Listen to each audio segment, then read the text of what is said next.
Hello and welcome to the Petticoated Swashbuckler.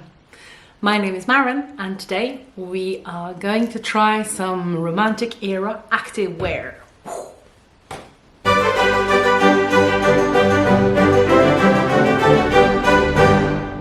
So I was going to say a little over a month, but no, in a month I am going to Scotland to a romantic getaway. I'm very excited about that. I have made a lot of clothes. I had an evening dress, I had some underwear, I have made a day dress and a wrapper and a coat, and because I'm now done with the sort of need to have, I can get on to the nice to have, which is great, which is where my enthusiasm very often lie. As part of our little trip, we're going to be doing a lot of different activities. And at some point people said, well, we're going to do some archery. And I've never really done any archery. I don't really know a lot about archery. So I went and had a look at some archery outfits. And, you know, just for fun. And I really fell in love with this one. Specifically the green dress here. Now, archery might sound like a weird thing for the 1830s. Why archery? Well, I may have gone down a tiny rabbit hole and gone looking for like the history of archery, and I won't give you all that because there's a ton, and also there's better videos than mine on YouTube for getting into the history of archery. But very sort of quickly, archery is something that we as humans have been doing for very long. As far as I could tell, the oldest archaeological evidence we have for archery is from Africa, and it's between 60 and 70,000 years old. So a very long time. And for most of that time, archery was something you needed to do. It was a way of getting food or frightening your enemies.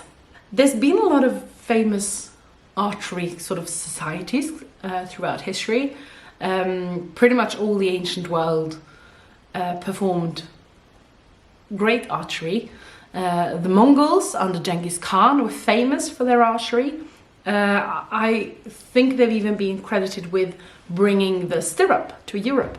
Because they used stirrups to stay stable in the saddle, pun not intended, when they were firing their arrows, so that they could go, full gallop on horseback and still be firing arrows, which is brilliant.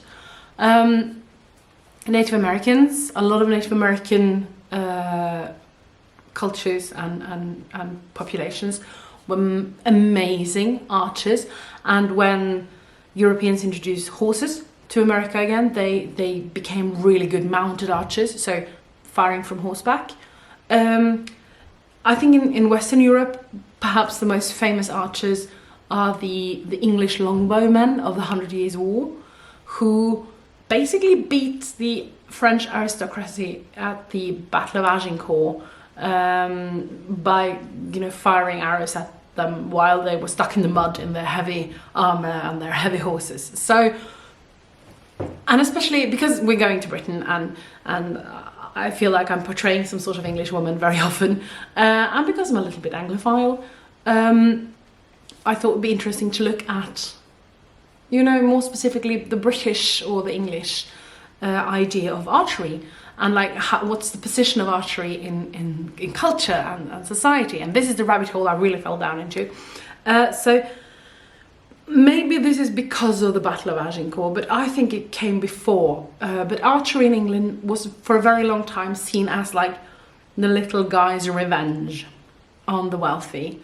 So you could have, an expensive war horse, you could have an expensive suit of armor, and that farmer over there on that hill, if he has had the skill and the time and the tenacity to practice, he can still kill you from a distance. And it seems, especially through the Middle Ages, the idea of archery being, something that anyone could get good at without having to be very wealthy, that really kind of becomes an important part of popular culture. Just think of Robin Hood, probably Western culture's most famous archer, you know, Western pop culture. It was also important for like society, and I found a lot of sources talking about how men were required to practice archery, ideally every week. And often you were supposed to like do that on Sunday afternoon after you've gone to church. And a lot of guys would just get together and they would just like go around, fire arrows, see who got like closest to that tree trunk, or who got the furthest, and then walk over, find their arrows, find a new target, fire at that. And they kept doing this for a very long time, much longer than archery was actually like important for warfare, long after guns had been introduced. And they were actually very worried about other things taking archery's position in society, especially football. Henry VIII, for example, forbade football, as far as I can tell, among other reasons, was because people wouldn't do archery. They would play football instead. And then who's going to shoot at my enemies when I ask them to? So I found that a very interesting, part of archery history. And then, of course, it became unfashionable and unnecessary. You got guns instead. In the beginning, they were very hard to aim and hard to fire, and it took a long time. But after a while, there was no point in archery. There was no point in a bow and arrow because you have guns. And so they fell out of fashion and they fell out of usefulness. And what very often happens when something that was once a necessity isn't anymore is that it becomes a luxury. So if, for example, you think of keeping horses, before the invention of like motorized farming, tractors and that sort of thing, every farm had horses. You had at least one horse because you need a horse. That's your tractor, that's your Land Rover, that's your four-wheeled vehicle. And everyone had them. They were working animals. And when they are no longer needed, they become a luxury, something that wealthy people have, or at least people who are willing to spend a lot of money on it. And this happened with archery as well. So towards the end of the 18th century, archery becomes fashionable again. But they don't call themselves archers anymore. They call themselves toxophilites. Isn't that beautiful? Toxophilites. And the toxophilite movement is accompanied by a whole range of like fancy clothing and accessories that are specific for archery. And a lot of like the magazines that talk about archery competitions, they talk more about what people wore than how they shot, which as a feminist is, horrible, but as a historian, very interesting. So this, archery dress that I want to make is part of that culture, that tradition of having specific clothes for doing a fashionable pastime, which is archery. So that I found that very interesting. Now, it's also part of the Romantic era, sort of harking back to the Middle Ages, to a simpler time when there were noble knights and fair ladies, damsels in distress in towers and that sort of thing. The very Victorian idea of the Middle Ages. Part of that was a sort of, we want to do medieval stuff again. They started having jousts again, and archery competitions, and that sort of thing. Now, I've never done archery before, but I can at least try to look the part. I'm pretty sure the original is silk. I think it's grosgrain silk. However, I will be making a somewhat cheaper and a bit more practical gown out of lovely green wool. I began by drafting up a pattern. I used my 1830s bodice pattern and just made a small v-neck instead of a round one. As I've used this pattern so much now, I didn't make a mock-up, but I did cut a linen lining. I cut a back, 2 sides, 2 fronts, 2 sleeves and skirts from the green wool, and back sides and fronts from the linen lining. I wanted the bodice to be quite structured, but without the use of boning, because I want to be able to move a lot in this dress. So the first thing I did was to press all seam allowances on the bodice and the lining down and baste them to each other wrong sides together. So flat lining each piece.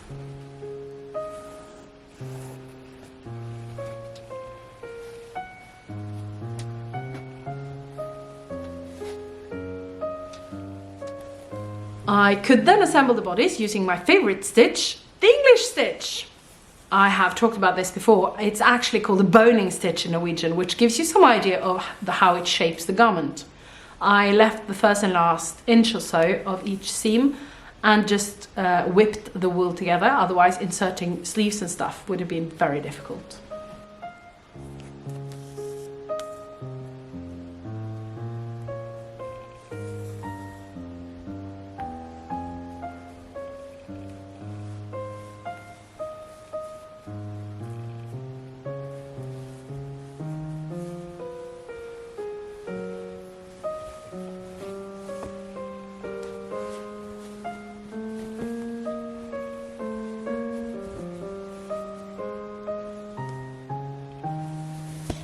When the bodice was stitched up, I stitched the lining to the top fabric around the entire bodice edge using a whip prick stitch.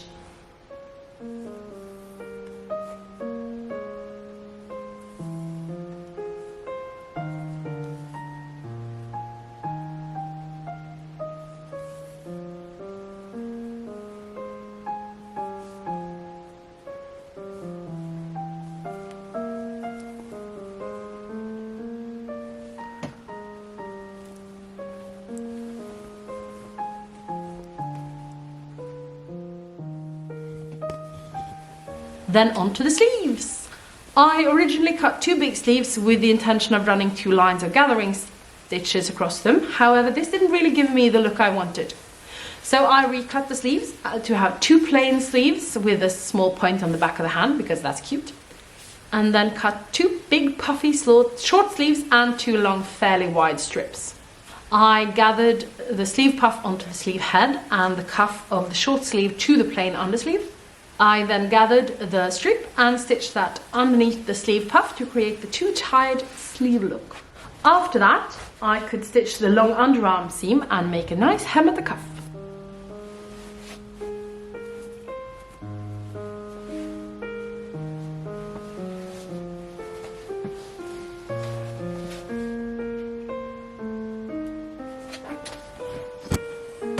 I then inserted the sleeves into the bodice with a back stitch and covered the raw edges with the lining.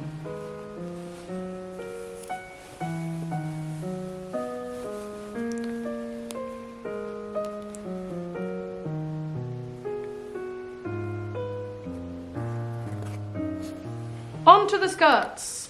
On the illustration there's a fairly flat bit of skirt in the front and then the two front skirt panels seem to flare slightly. So I took one of my two skirt panels and cut it diagonally.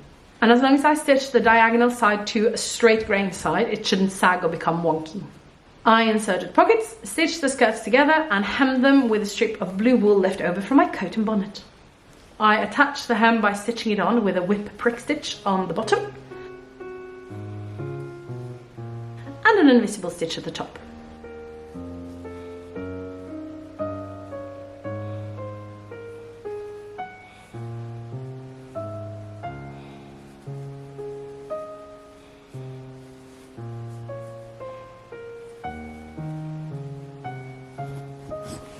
I then hemmed the front slit and stitched it onto the bodice.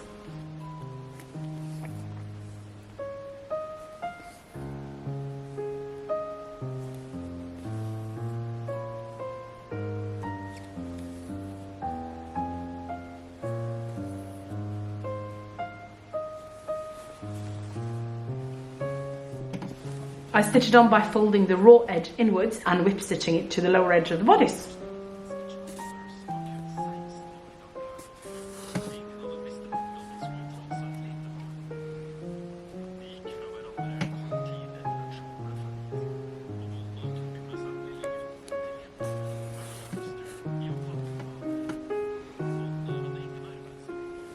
Measuring on myself, I found how long the front opening must be for me to get in and out of my dress. I put a pin in it and then marked the bottom placement all the way down. From the neckline down to my mark, I stitched buttonholes on one side and buttons on the other. And from the mark down, I lay the buttonhole side on top of the button side and stitched the buttons on, but through both layers. And the result is a skirt that looks as if it is held together by buttons all the way down. Only the belt left to go! I cut a strip of green fabric and one that was half the width in linen and lined the green wool with the linen. I stitched a pale gold ribbon all the way around the belt and attached the buckle at one end.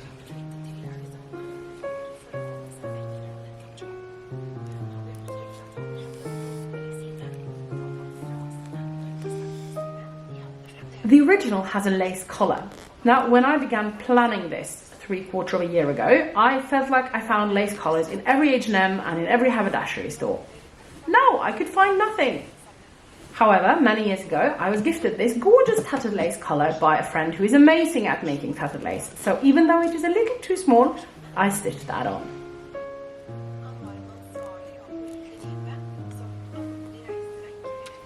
And with that, the archery outfit is done. Now all I need is a bow and arrow.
I am really happy with this dress. It's kind of a little bit of a dream come true because I love it. I like the look of it, I like the fit of it, I like how it makes me feel like an 1830s Robin Hood, and I now desperately want to find the time to make myself a feathered cap to go along with it. We'll see what I have time for. But next time we'll be looking at some pretty white accessories, and until then, bye!